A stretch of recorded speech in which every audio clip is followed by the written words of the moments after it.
হয়েছে 159তম বাৎসরিক art and ক্রাফটের প্রদর্শনী। 7ই মার্চ বৃহস্পতিবার মাননীয় মুখ্যমন্ত্রী মমতা বন্দ্যোপাধ্যায়ের অনুপ্রেরণায় এবং গভর্নমেন্ট কলেজ ও আর্ট অ্যান্ড ক্রাফটের পরিচালনায় এই বছর প্রথম গভর্নমেন্ট আর্ট কলেজের ছাত্রছাত্রীদের সুযোগ করে দিলেন গগনেন্দ্র কর্মশালা ও একাডেমি অফ ফাইন আর্টসের বাৎসরিক প্রদর্শনীর।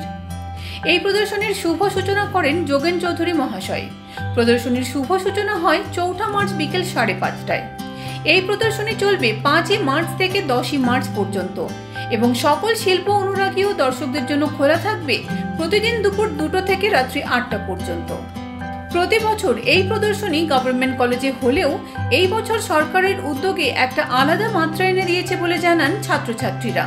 হয়তো সমস্ত ছাত্রছাত্রীরা সুযোগ পাননি জায়গার অভাবে, কিন্তু আগামী দিনে হয়তো তারাও সুযোগ পাবেন, এটাই জানালেন অন্যান্য ছাত্রছাত্রীরা। তারা বলেন এখানে জায়গা কম, সকলের শিল্প তুলে ধরা সম্ভব হয়নি। আমরা গর্বিত এরকম একটি প্ল্যাটফর্ম সরকার করে দেওয়ায়। কৃতজ্ঞ মাননীয় মুখ্যমন্ত্রী মমতা বন্দ্যোপাধ্যায়ের কাছে। এটা আমাদের কাছে আলাদা পাওনা। আর্ট ও ক্রাফট কলেজের ছাত্রছাত্রীরা বিভিন্ন জেলা থেকে এসে তাদের সুন্দর সুন্দর হাতে তৈরি মডেল ও ছবি তুলে ধরেছেন এবং এই প্রদর্শনী দেখতে দুপুর থেকে ভিড় জমে যায় শিল্পপ্রেমী মানুষদের এবং দর্শকদের। এত সুন্দরভাবে প্রদর্শনীটি পরিবেশিত হয়েছে।